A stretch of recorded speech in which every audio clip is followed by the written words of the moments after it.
Fentanyl. It could be hiding anywhere, including in your house, including in your medicine cabinet, or maybe at a friend's house when you're hanging out, playing games, and get offered a pill.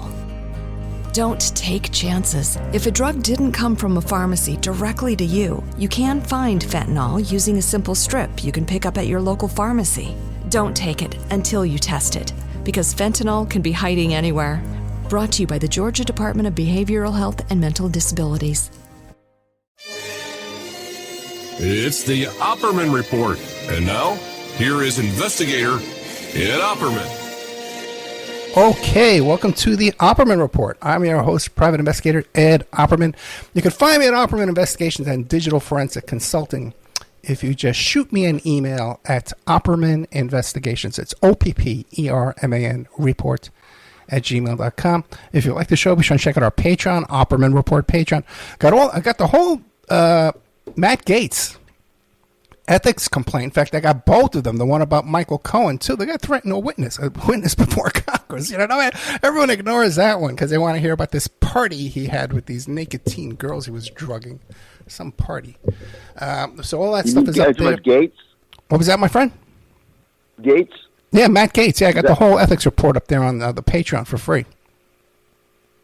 Yeah, I started to look at it and then I got sidetracked. Anyway. I'm also going to be interviewing, in fact, I have to schedule him today, the fellow that got that whole story started, the one who was running for tax collector, Mr. Butte. And then Joel Greenberg went crazy and created all these fake Facebook accounts in order to accuse him of all kind of crazy crimes that got the whole... Joel Greenberg, he's a real piece of work. Oh, my God. Yeah, I got all those tapes of him when he was having that standoff with the cops. And he buried tannerite in his front lawn. I didn't even know about that. No one knows about it, man. There's two great videos of him where he said his soon-to-be ex-wife's house with his ankle bracelet on there, and she's calling him. She's whispering, he's on drugs, but his parents are so rich they're buying me a house. It's all on body cam. And then when they go to show up to arrest him for the violation of his bail conditions, they're negotiating with him, and they're joking around. Oh yeah, he got caught talking to little girls on his computer. They're joking around, these cops. Don't worry, Joel. We're not going to search your house. You're not going to be dope sick in prison. We'll get you all your medications you need. And then he's telling him, my God. "Oh no, it's the greatest thing in the world." And then he's telling him how he buried tannerite with screws and nails, and I'm an excellent shot. You'll never know my position. And these are all his friends he's talking to. But anyway, all that stuff is up there, and I have upcoming guests with the Matt Gaetz saga. But today we have Steve Kopesky and the great Ted Rubinstein. And this is part 3 of our serial drama on the Jimmy Hoffa story. We're going to be part 3 on Jimmy Hoffa. So who wants to start? Do one of you guys want to do some quick introductions? People probably remember you by now. But let's get some quick introductions here for Ted Rubinstein and Steve Kopesky. Yes, well, I'm a long-time researcher. I've been researching the field of parapolitics for donkey's years, as they would say in Britain. And I specialize mainly in organized crime and the Kennedy assassination. And I've worked with a lot of people over the years, and they include Mae Brussel, who I didn't really work with her, but she would call me on the phone and consult with me occasionally about stuff. And Dave Emery, who's had he was doing podcasting before there was podcasting. He's got a great show. Has had it for years and years. It's called For the Record now. And then I've also worked with Peter Dale Scott a little bit. I indexed one of his manuscripts, and you can't say enough about Peter Dale Scott. This research that we've done in the field of parapolitics would have gotten nowhere if it wasn't for Peter Dale Scott and his epic works. You know, I think I actually did one of the last interviews that he's done.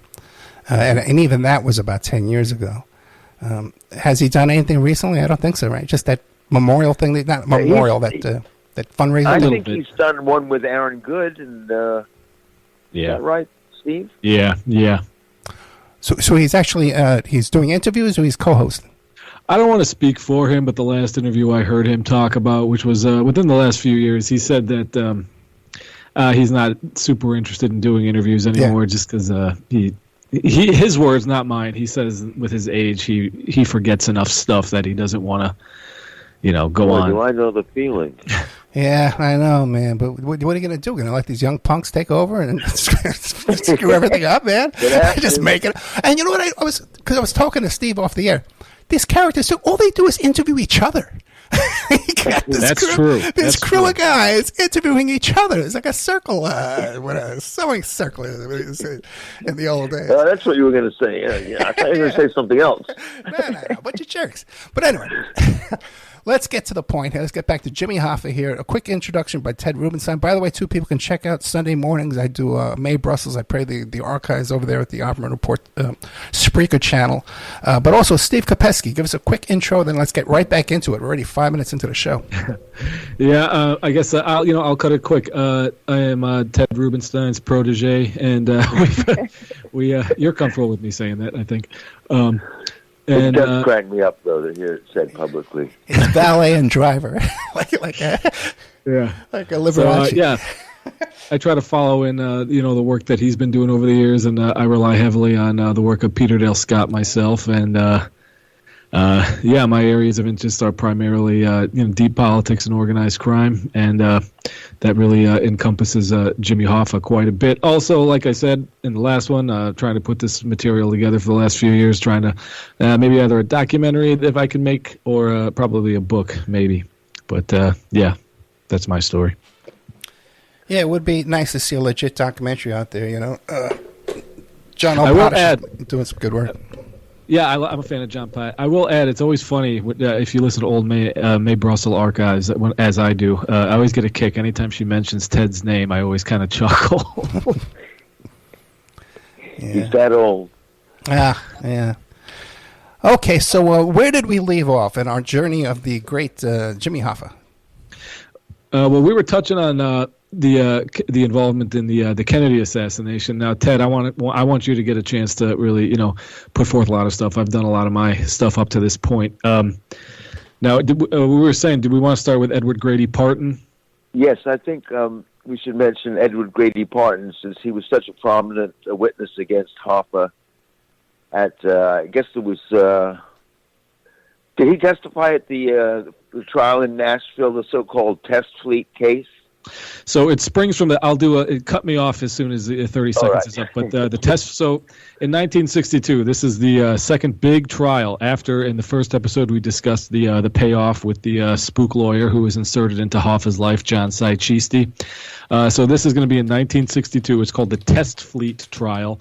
Good thing to point out that this is actually a misdemeanor case that the government is pouring all kinds of money and resources into. A charge that... it probably would have only gotten Hoffa 2 years if he had been indicted on it, but that's a lot for a misdemeanor. Well, usually just 1 year on a misdemeanor. At least that's the way it is in California. No, that's everywhere in the States. Yeah, 1 year is a misdemeanor. You could only do 1 year in jail. Okay, is the most you can do. 62. Well, he probably would have gotten it suspended or something anyway. But basically, it all revolves around a violation of the Taft-Hartley Act, a very famous anti-labor law. Basically, long story short, it was they were trying to bust Jimmy for a paper company that him and an associate named Owen Burt Brennan had set up called Test Fleet, which basically was what they were charging was a way to funnel payoff money from this company called Commercial Carriers. Basically, they were saying Commercial Carriers was paying kickbacks to Hoffa through this company called Test Fleet in exchange for labor peace. The interesting thing about it is that although that sounds very shady, technically legal. He had been doing it since the early 50s, and his lawyers had said it was all above board. The stuff, all the paperwork was in Hoffa's wife's name, and the wife of the guy he was doing it with, a guy named Owen Burt Brennan. So this is where basically the important thing to remember about the Test Fleet trial is that they're really not all that interested in it. Like we said, it was a misdemeanor charge. What the purpose of this trial was in 1962 in Nashville was to basically build the infrastructure of like a sting, which was to put forth evidence of jury tampering. So they were going to say there's jury tampering in the Test Fleet trial, and now we're taking it to another trial in Chattanooga. And they would actually admit at the end of the test fleet trial, because it actually ends up in a hung jury. It ends in a acquittal. They basically say no, it's a mistrial. I'm sorry, a mistrial. The prosecution at the end of the test fleet case basically comes forward and says that they had a spy in Hoffa's camp, plus 3 allegations of jury tampering. Odd, because 2 of the allegations were committed when the jury wasn't even selected yet. But like I said, remember that it was basically its function was to act as a sting, meant to make sure that Hoffa had the appearance of committing jury tampering. I thought we were all of that sprang from my question about whether Edward Grady Parton testified at that trial. So this was they, like I said, they yeah, I know, I'm sorry, there's a lot of info. Yeah, some of it can be trimmed, I think. So like I mentioned, the prosecution came forward and said that they had a spy in Hoffa's camp plus 3 allegations of jury tampering, and that spy would turn out to be this guy, Edward Grady Parton, who he was a Louisiana Teamster and just a real lowlife who was sitting in jail. He had a very long record, all kinds of charges, including crimes involving violence and domestic violence, and he was in trouble for embezzling money out of his union, his Teamsters local in Louisiana, for assaulting a young woman, a young underage girl. He had killed a bunch of people in a hit and run. Well, that's what he was accused. Oh, no, it was a hit and run. Okay, yeah, hit and run, and then he had also helped a buddy kidnap his buddy's kids in a custody dispute. So he's sitting in jail for all of that when all of a sudden he has a change of heart, and he seeks out Walter Sheridan to with this new change of heart that he wants to help bust Jimmy Hoffa. And Walter Sheridan is known as Robert Kennedy's chief investigator. Pretty much long-time loyalist. And after Robert Kennedy was killed, Sheridan went on to work for Edward Kennedy. Yes. And he wrote a thick book, it's like, I don't know how many, 600 pages, called The Fall and Rise of Jimmy Hoffa. Mm-hmm. That's a real deep dive into the Teamsters and Hoffa and the corruption. It's not very readable. From the RFK point of view, it's very one-sided, of course, but filled with fascinating information. It's not very readable, but it is a good reference, so it's mostly good for checking the index and looking for names and stuff. Right. So Edward Grady Parton is a more notorious figure than Hoffa. That's the point we were trying to make. Yes. At least that I would make. And then he comes up with some sensational allegations involving Hoffa wanting to kill RFK. Specifically, he knows that RFK drives around Washington in a convertible, and he suggested killing him with a rifle, in open-air convertible, and that would be a good way to do it, which is kind of interesting because it's somewhat how JFK ended up being killed, to say the least.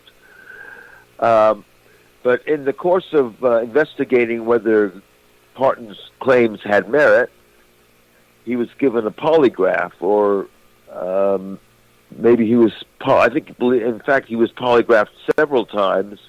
Mm-hmm. And although it's been said that he passed with flying colors by one Dan Moldea, it seems more like the case that the only way they would able to get him to pass the polygraph was to conduct several more interrogations using the polygraph, and then changing the order of the questions. And anyway, finally they apparently got the result that they wanted, and so they never brought this case to court. They never charged Hoffa with plotting to kill RFK, but it became part of the literature and part of the story about whether Ed Parton had credibility. And you want to pick up from here? Yeah, I mean, overall, I think like Ted said, Parton was a much more sinister character than they let on. Actually, in the media leading up to it, Life magazine actually calls him just a minor offender. Oh, wow. If you remember a few minutes ago, I listed off just the stuff we knew about, like abducting the kids in that custody fight, killing a bunch of people. There's also possession of a machine gun. Don't forget that one. I like that one. Yeah. Oh, yeah, possession of a machine gun. Perhaps he was part of the gun-running network to Castro. Mm. Yeah, that too. And Hoffa was also, we know that Hoffa supplied arms and stuff to Castro at the time that Castro was not known to be a notorious communist. Speaking of that, mentioned that before. No, there was a lot of funneling of supplies to Castro before he took the Marxist-Leninist position. I think most people should know that. Yeah, the U.S. government was also aiding him in various ways. Well, he was a very popular figure at the time. Yes. And then it rapidly turned around. The Acros Dynamics, which is a company set up from people surrounding Hoffa, including, I want to say, Jack LaRue. Now, Ted, have we deduced that is officially Jack Ruby? No, it is not Jack Ruby. It is LaRue, really? Guy, yes. There is a guy that we finally determined there was a Jack LaRue involved in whatever they were discussing, that where his name came up. And the rumor or the allegation that perhaps it was Jack Ruby was debunked, at least to my satisfaction. And it's just amazing that there were so many characters just running around, running guns. Was the one that told me that. I should have mentioned that I've worked also with Jonathan Marshall a lot, and he's written some excellent books along with Peter Dale Scott, and he wrote a little-noticed book called Dark Quadrants, which is all about alliances between big business and American presidents and the organized crime and the scandals that have involved over the years. And that book was pointedly ignored by every media source. It was just amazing. And it's so scholarly, so many footnotes, and they just tried to pretend that the book didn't exist. Mm. And he was very forgiving of that situation, and I was just appalled.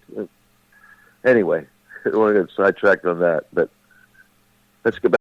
Fentanyl. It could be hiding anywhere, including in your house, including in your medicine cabinet, or maybe at a friend's house when you're hanging out, playing games, and get offered a pill. Don't take chances. If a drug didn't come from a pharmacy directly to you, you can find fentanyl using a simple strip you can pick up at your local pharmacy. Don't take it until you test it, because fentanyl can be hiding anywhere. Brought to you by the Georgia Department of Behavioral Health and Mental Disabilities. Back to Parton. So, go ahead. What did you want to say? No, I was just going to say,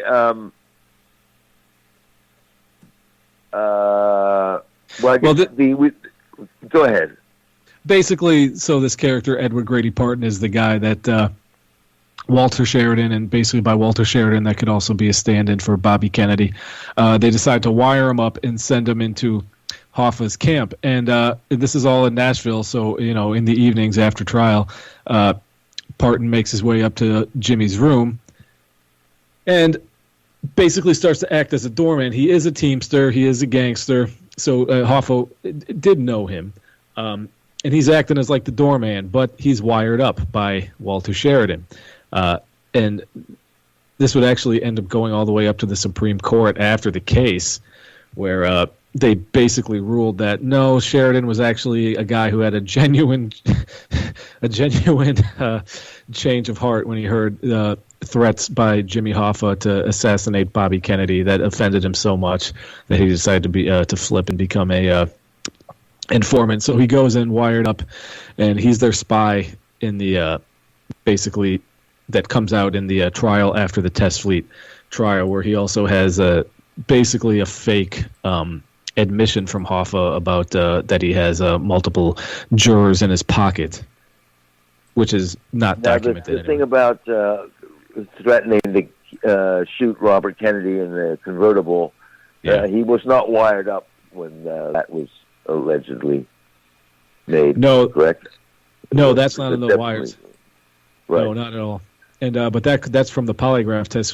Would we mention Dan Moldea at this point, because this is a big, hotly contested incident, especially in Kennedy assassination research? Yeah, we can mention him briefly, I would say.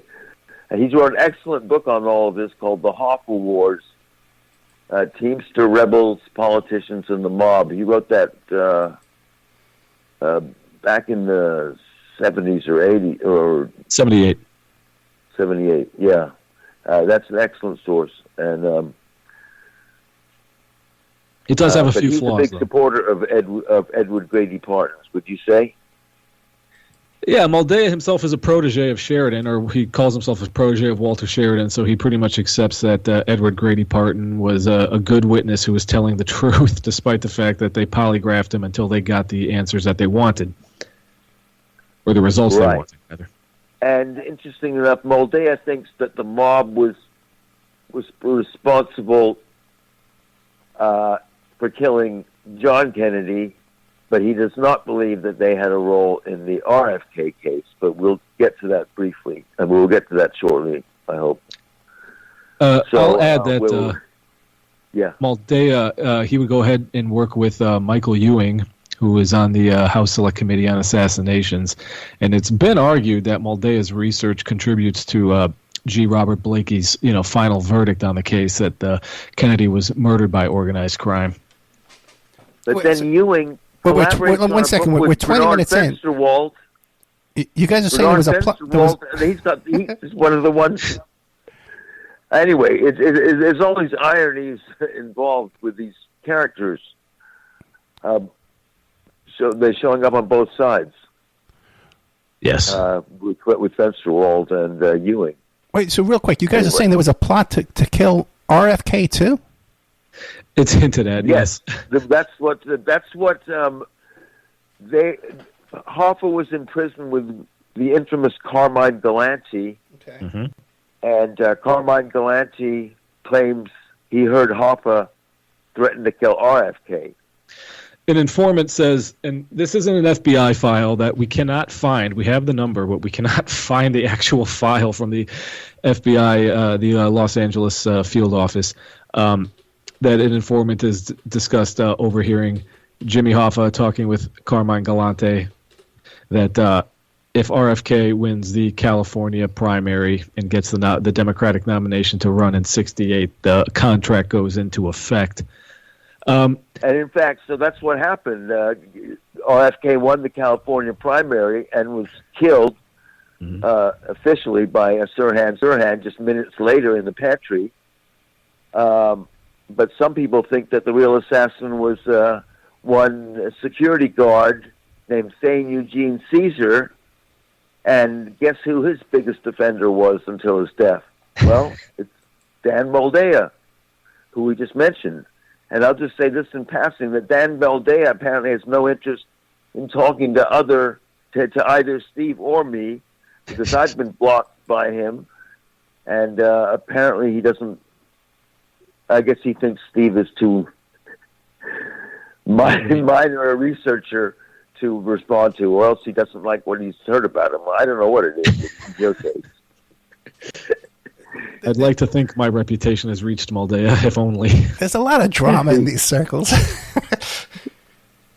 There is. Yeah. Okay, so let's talk about Hoffa's putative role in the John Kennedy assassination, as it's alleged by his lawyer, Frank Regano, who wrote a book called Mob Lawyer. And Regano represented Marcello, Trafficante, and Hoffa. And he alleges in his book, which he was very interested in selling. Oh, let me say that he's been convicted. He went to prison for perjury. So his reputation isn't too good. And anyway, he claims that Hoffa he wanted his lawyer to tell Hoffa that, to tell Marcello and Trafficante that he thinks that they should kill JFK. And when he tells them what they had said to him, they exchanged looks that suggested that this was something they already were planning. In other words, they weren't outraged or anything. They didn't say, "Well, how could he say that? And why would he?" They gave knowing looks to each other. And then after the assassination, Hoffa, well, we know that he demanded that the flags not be put at half-staff. He told his employees they had to stay at work. And he was never... the House Assassination Committee looked at his role in possibly contracting to kill JFK along with Marcello and Trafficante, and they ruled that they didn't believe that it was factual and that Rugano was just trying to sell his book and was of poor credibility. Anything you want to add to that? Well, I think I said it in the last one. I'm pretty sure, up until recently anyway, that was Blakey's, that it was Trafficante, Marcello, and Hoffa who had the means, motive, and opportunity. Later in his life, particularly after the controversy over the Dick Belt recordings, I think he might have had a change of heart about some other things. But am I wrong in saying that he cast doubt on Rugano's credibility? You're saying that, in fact, he was inclined to believe it.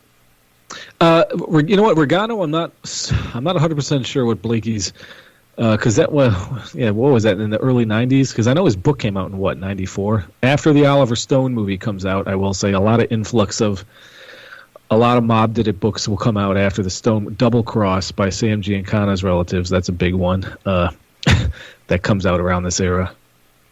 And would you think that's sort of a way of covering for the mob by, or covering for the CIA by blaming the mob instead?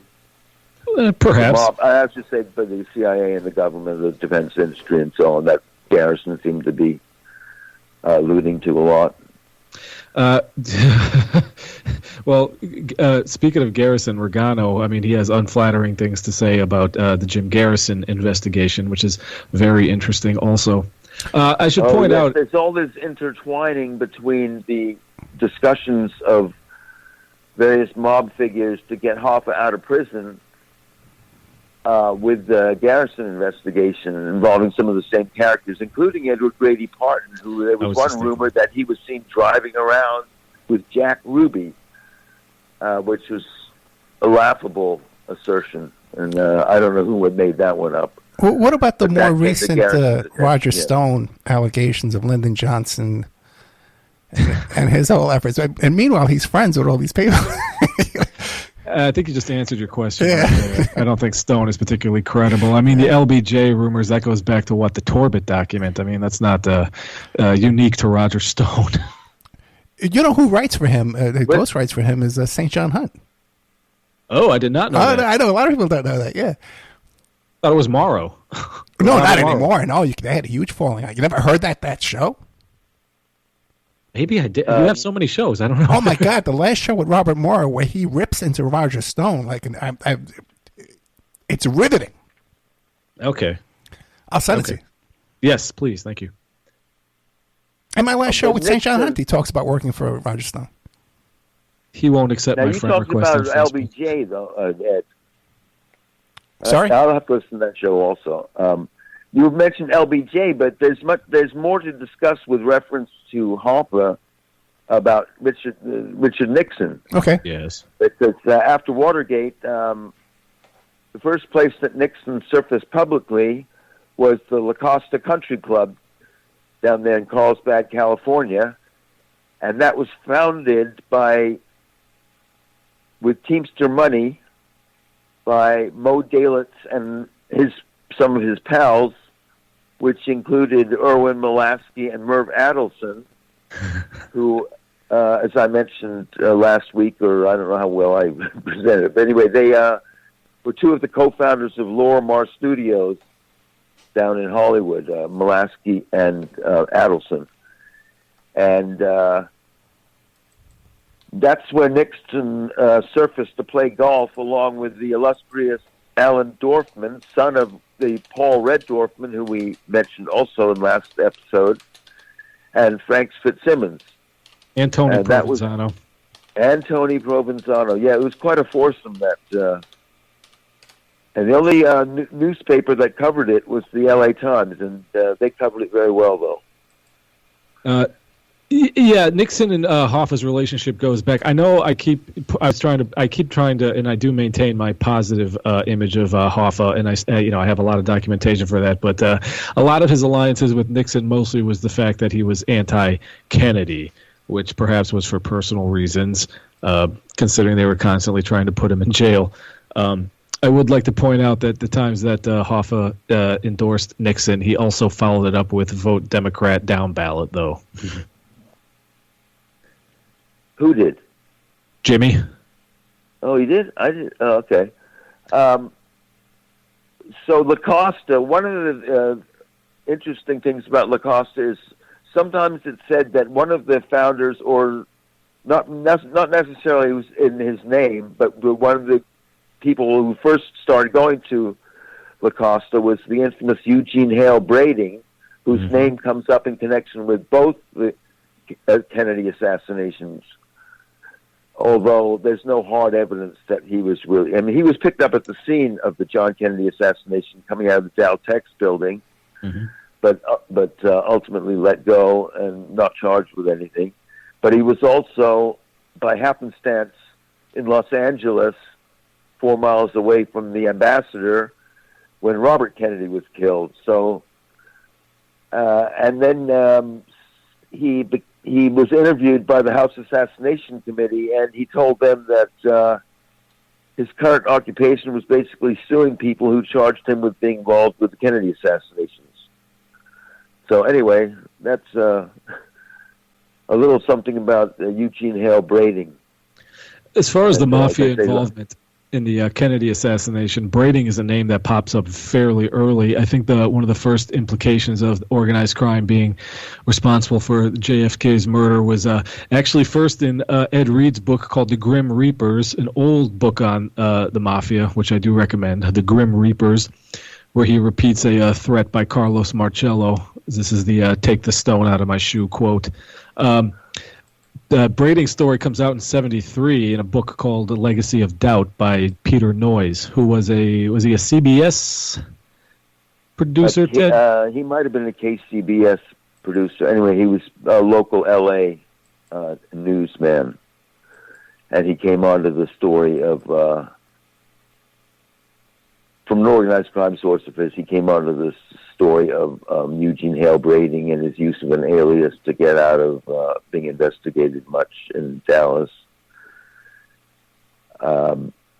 Fentanyl. It could be hiding anywhere, including in your house, including in your medicine cabinet, or maybe at a friend's house when you're hanging out, playing games, and get offered a pill. Don't take chances. If a drug didn't come from a pharmacy directly to you, you can find fentanyl using a simple strip you can pick up at your local pharmacy. Don't take it until you test it, because fentanyl can be hiding anywhere. Brought to you by the Georgia Department of Behavioral Health and Mental Disabilities. And I forgot what else I was going to say about him. Do we want to touch on the Marilyn Monroe information? Yeah, I guess so. Yeah, go ahead. So Hoffa has a longtime collaborator, or a guy that Hoffa hires quite a bit, named Bernie Spindell. Ed, have you ever heard of this dude? He's a pretty famous private investigator and a wire surveillance guy. No, I don't think so. And where was he from? New York. Upstate New York. Spindell? No, I never heard of him. Yeah. Yeah, but I did know the people, you talked about Galante before, Carmine Galante. I knew the people that owned that restaurant where he got killed. Joe and Mary's? Yeah, Joe and Mary's, yeah. Italian-American restaurant, yeah. If you're morbidly curious, I mean, the picture of him, it's a pretty famous picture with his cigar still clenched in his teeth. Yeah. It's a. Can you say his name publicly? Robin Saletti was the girl who I knew. They were like her aunts and uncles or parents or something like that. Okay, I'm not familiar with that name. Okay. No, she was a kid. No, but you say her parents owned the restaurant, and they presumably had the same name as she did. No. It could have been an uncle or something like that, but she was definitely, they owned that restaurant. Oh, okay. Gotcha. At the time, the next day in the newspaper when we do all hanging out. Okay, so where were we at? So, like I said, Jimmy's top wire guy, his specialist, Bernie Spindell. He helps Hoffa out quite a bit, helping him sweep his office. I mean, he gets that's a whole thing we definitely don't have time to touch on. But now, according to Bernie Spindell's widow, Marilyn Monroe was the one who approached Spindell to bug her place involving the supposed trysts with the Kennedy brothers because she wanted it as some kind of insurance policy for herself. Well, that's sort of self-serving when it comes to her husband, though, don't you think? Well, she makes this point. She said Spindell, he was a pretty well-known guy. He was constantly cited in the media in regards to, wiretapping and bugging, as he was like such a innovator in the field. She said that there was no way that he would have had the audacity to bug the acting attorney general of the United States. I don't know. Would you do that, Ed? You know what? I would not, but I know people who definitely would. And I've had them on the show. Okay. That's a fair point. But I hear so many stories these guys tell me. I'm in shock with the stuff they do. Well, I do buy that. I think he was in a position where, that's not the type of thing you want to get busted for, doing. But because Kennedy was the acting AG at the time. But according to his widow, the tapes were seized on a raid on their house a little later, from the district attorney. And apparently these tapes that were confiscated that Spindell had gotten from Marilyn Monroe that apparently, he wired up her house for this. They were confiscated and they were never able to get them back. But the fact that you believe that Hoffa was able to get a hold of them. Well, this is also another hotly contested thing because the fact that Spindell claimed to even have them would only point to his client, Jimmy Hoffa. As we know, he was constantly trying to troll the Kennedys as much as he could. Was Spindell a colleague of Fred Otash of Los Angeles? I don't know about I don't know if they were colleagues, but I mean they were contemporaries for sure. People might want to go back. Otash is the one who supposedly listened to the. Go back and listen to the shows I did with Mike Rothmiller, who was LAPD intelligence. And he claims to have heard those tapes and has some intimate knowledge of all that stuff. And a lot of the other stuff he's told me is real. So, good book, L.A. Secret Police. Yeah. Excellent book. Here, let me say. Well, I'll say this really quick, just as far as the Kennedys, Marilyn Monroe, Jimmy Hoffa thing. Frank Capell is a name I don't know if too many people are familiar with. Capell. He's like a far right John Birch Society type. He had a newsletter called what was it called? Herald of Freedom. And in 1964, there really weren't any theories about Marilyn's death up until this point when he comes out with a 70-page booklet called The Strange Death of Marilyn Monroe, where he claimed that her death was basically all part of a communist conspiracy orchestrated by Bobby Kennedy. And Capell was also a member of the secret society and a friend of J. Edgar Hoover's. So he had friends in law enforcement and the far right and the secret societies. Speaking about both of those things. Well, apparently the only person that contributed to his research on this 70-page pamphlet was the journalist Walter Winchell, who was friends with J. Edgar Hoover and Meyer Lansky and Frank Costello. And the other person who contributed to this pamphlet was the first officer on the scene, Jack Clemens, who at that point was in his own weird far-right organization called FIPO,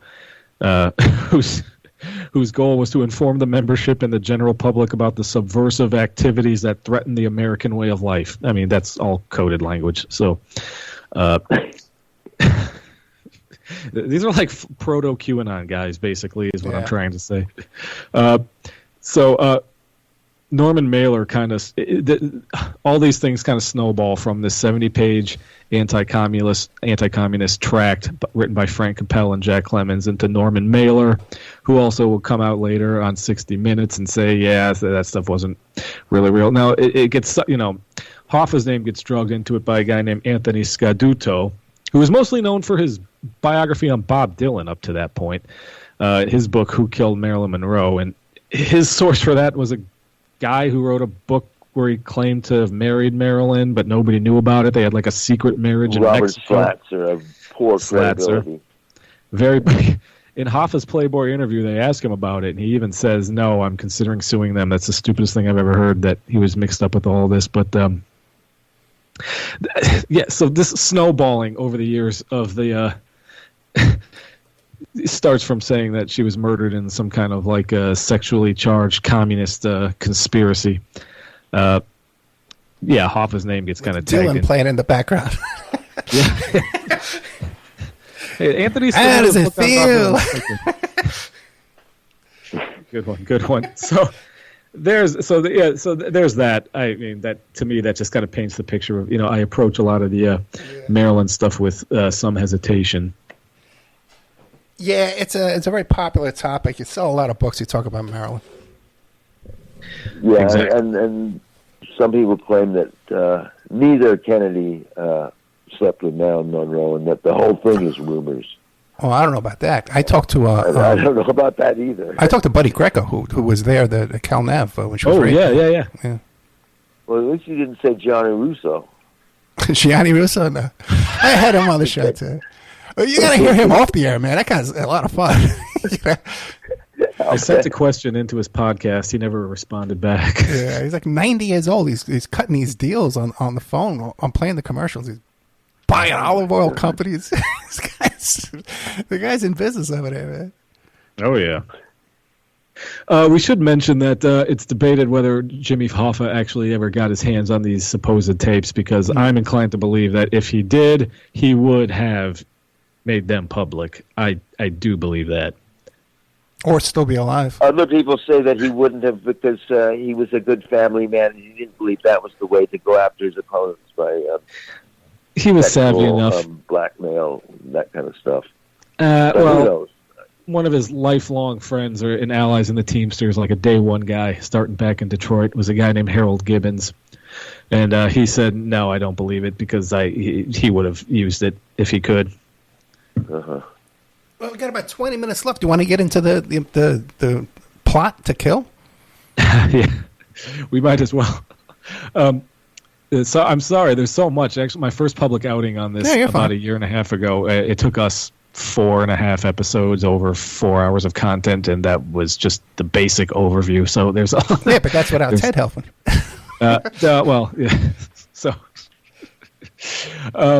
we'll get into the nuts. I'm gonna have to go back and listen to some of those. Yeah. Oh yeah.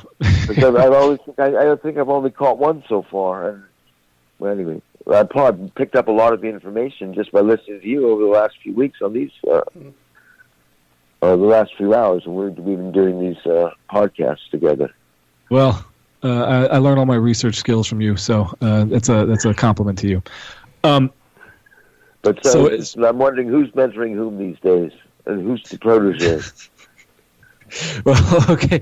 So if we want to get in, because we only got 20 minutes, so we want to get into the nuts and bolts of his disappearance. I know that's what 18 minutes. I know that's what most people are interested in. So according to the Hoffa memo, which is basically like the Warren Commission of the Hoffa murder, Hoffa disappearance, Hoffa drives to the Macus Red Fox restaurant in suburban Detroit, where he's supposed to be meeting Tony Giacalone, Tony Jack, who's a heavy in the Detroit Mafia, Tony Provenzano, New Jersey mobster. We referenced him in our first episode.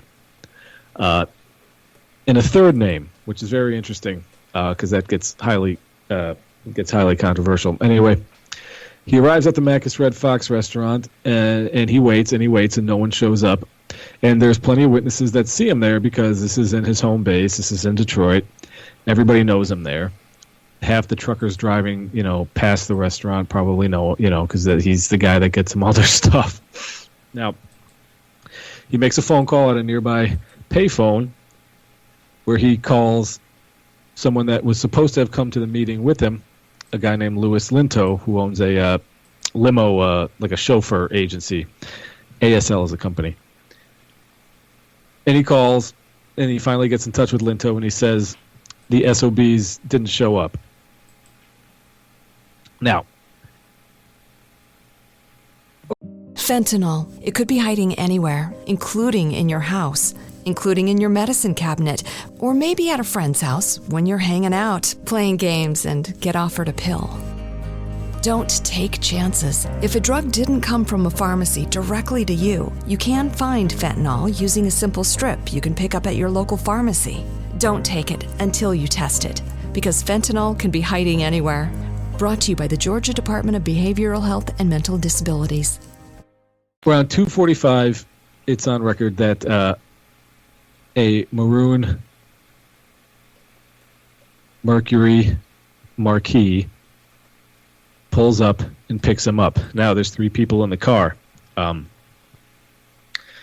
Widely debated about who was the people in the car. For a long time, Chucky O'Brien, who is kind of like considered Jimmy Hoffa's foster son, is considered to be in the car.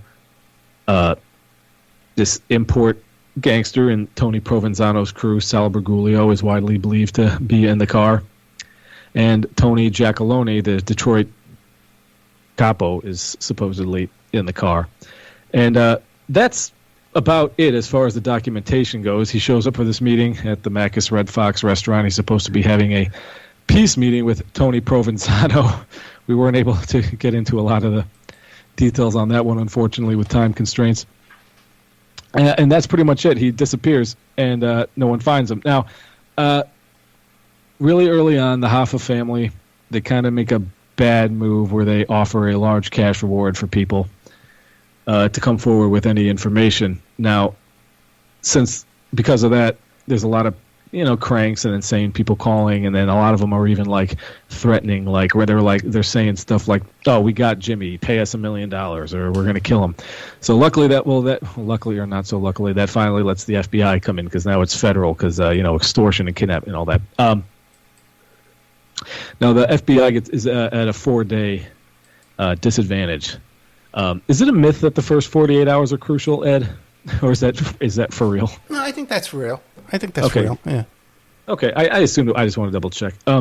So the FBI already has like a 4-day disadvantage. Now, where do we want to go from here? Because just like everything, it's so. Do we want to deduce what? Do we just want to say what happened, or what we accept to be what happened, not the fake version from The Irishman? Yeah, I know. I had the guy on about The Irishman too, and he said that was all crap. Yes, and they said that when they met with Scorsese knew it was crap. Yeah, it was basically a money grab by Brandt and Sheeran. Maybe Brandt believed it, but Sheeran must have known he was lying. Dan Moldea met with Robert De Niro, and he told him that the story was fake. Yeah, they said they just needed a vehicle. Yeah. Yeah.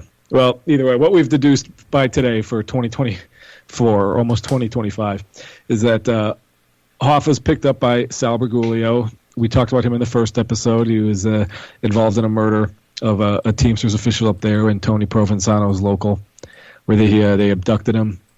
They lured him to a meeting, cracked him over the head with a blackjack, and fed his body through a tree shredder. Now, the two diverting theories on this, and they're both fairly credible, so we'll see, and we'll flesh out why in a second. Hoffa's cracked over the head with the butt of a pistol by Sal Bergoglio, and he all but admits this to the author Stephen Brill in the book The Teamsters. Bergoglio kind of admits this without saying. Hoffa's cracked over the head with a pistol, taken to a location where he's garroted, strangled to death.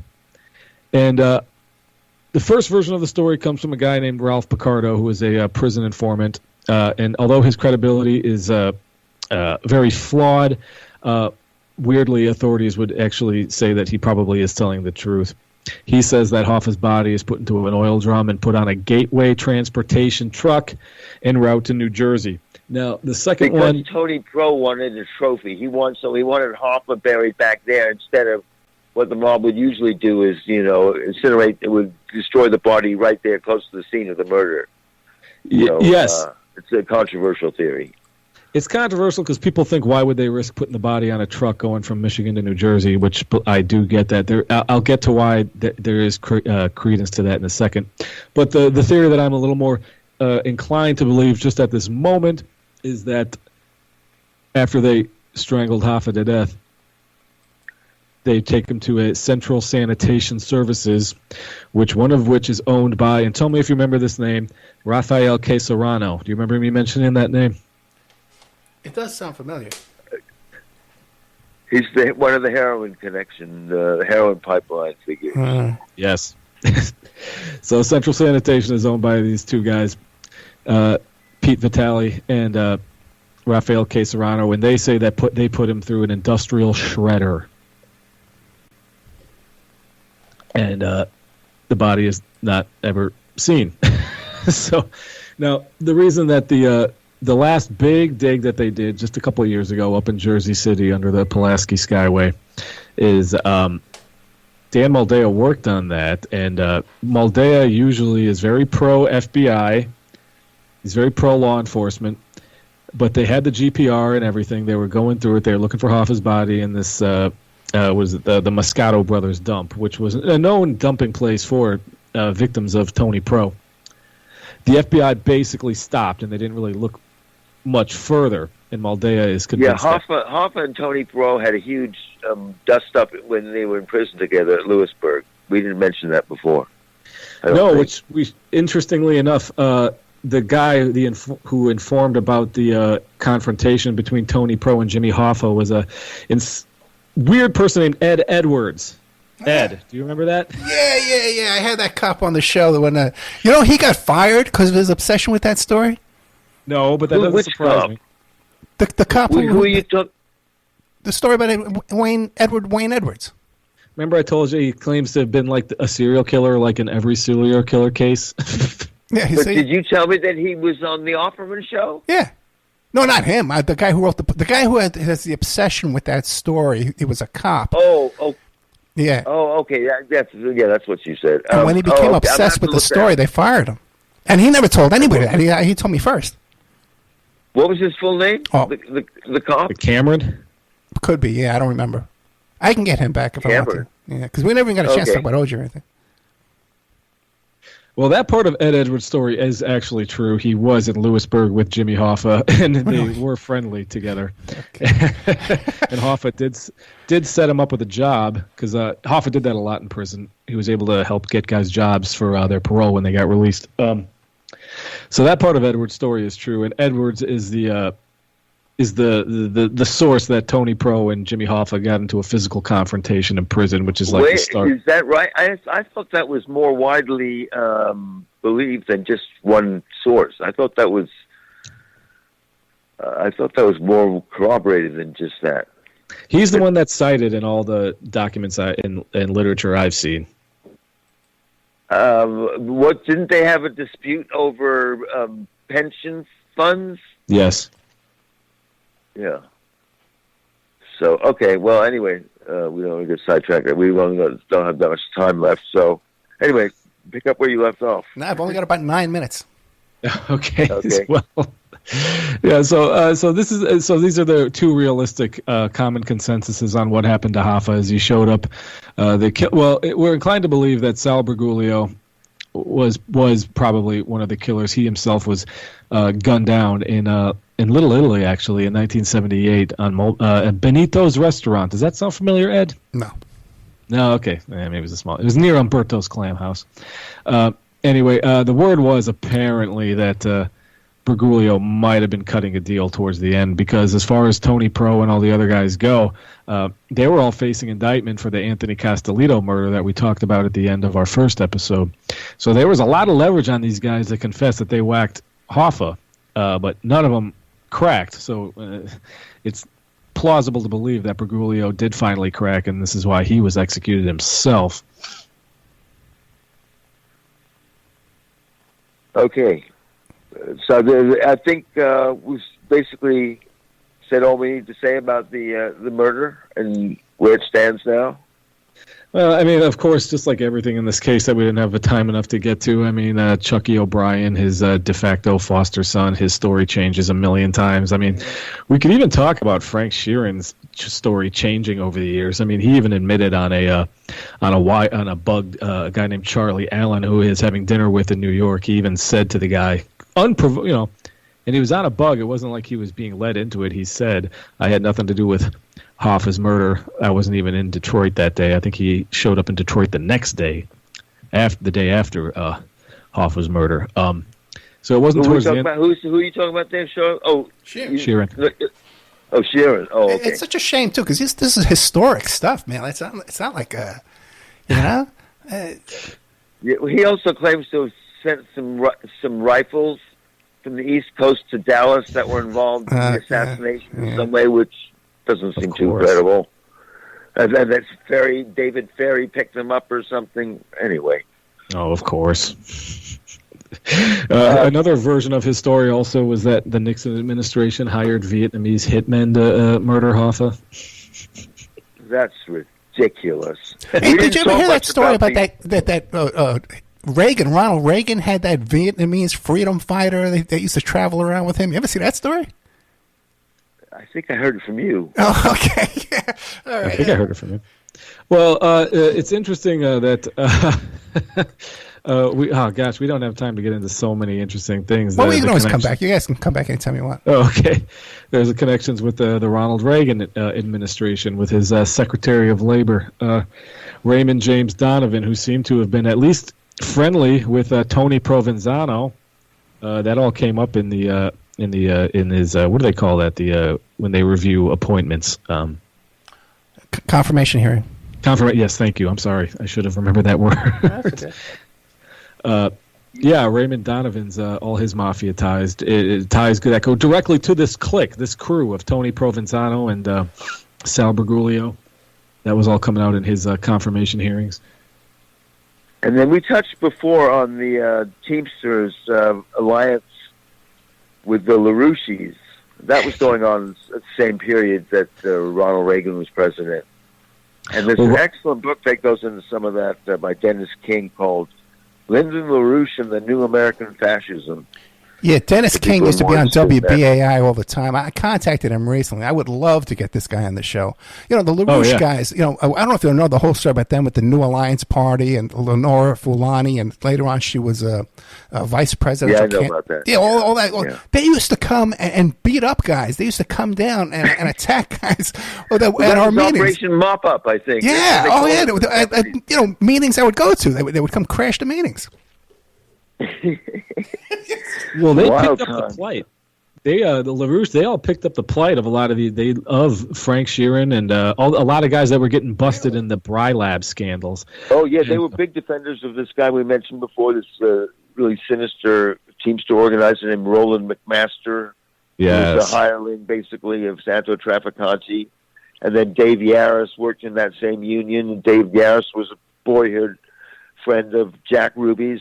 And another boyhood friend of Jack Ruby's was one Irwin Weiner. And Irwin Weiner was accompanying Alan Dorfman in 1983 when Dorfman got whacked in Chicago because they feared he was going to turn state's evidence in a racketeering case. And we mentioned Paul Red Dorfman in last episode of this, and this is his son, Alan Dorfman, who's basically known as the guy to go to if you were looking for a loan from the Teamsters State Pension Fund. Yeah, he was basically in charge.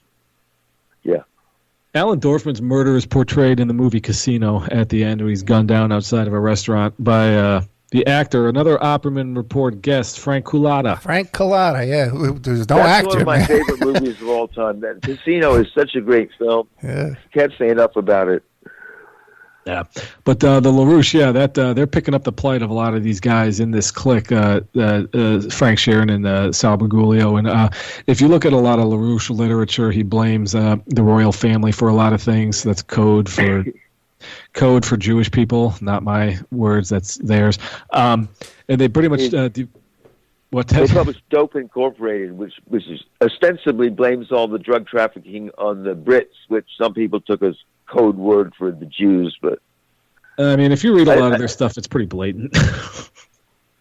Well, they had so many Jews that were part of the organization, so you can take it several ways if you ask me. There was a bomb planted out in front of 9 Bleecker Street that they blamed on LaRouche. Really? Yes. 9 Bleecker Street instead was right next. Is it across the street or next door to number 10?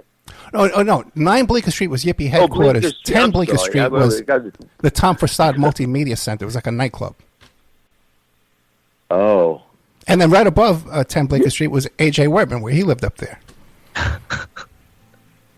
Yeah, and okay, that sort of makes sense. Yeah, 9 Bleecker Street. Okay. I should look that up because that sounds like an interesting chapter in the saga of the U.S. Labor Party. Yeah, right, U.S. Labor Party, right, that's what they were calling it. Yeah, the U.S. Labor Party. They blamed the U.S. Labor Party for putting that bomb out there. Some cop got damaged from that because it was leaning over. And then a really interesting newspaper and a magazine, too. They had Executive Intelligence Review, and then they had a newspaper, which I subscribed to, called New Solidarity. And I wish that was still around because I got a lot of interesting information from that thing. Yeah. They changed their name later on, I think. Oh, yeah, they were all front groups for LaRouche. Yeah, they were. All right, we're out of time. We've been talking to the great Ted Rubinstein and the soon-to-be-great Steve Kopesky. 3 long hours, minutia on what's his name, Jimmy Hoffa. My goodness. Yes, this is a deep dive. No? A lot of great information. I think we could do another show.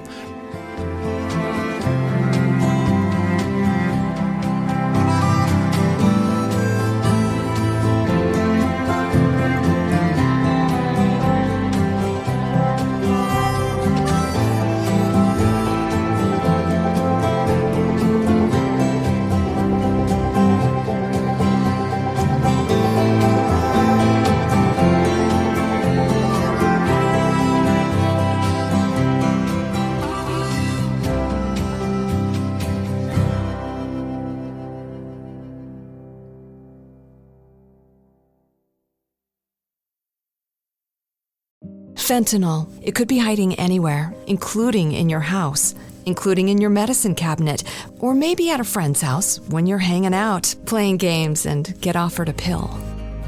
Don't take chances. If a drug didn't come from a pharmacy directly to you, you can find fentanyl using a simple strip you can pick up at your local pharmacy. Don't take it until you test it, because fentanyl can be hiding anywhere. Brought to you by the Georgia Department of Behavioral Health and Mental Disabilities. Fentanyl. It could be hiding anywhere, including in your house, including in your medicine cabinet, or maybe at a friend's house when you're hanging out, playing games, and get offered a pill. Don't take chances. If a drug didn't come from a pharmacy directly to you, you can find fentanyl using a simple strip you can pick up at your local pharmacy. Don't take it until you test it, because fentanyl can be hiding anywhere. Brought to you by the Georgia Department of Behavioral Health and Mental Disabilities.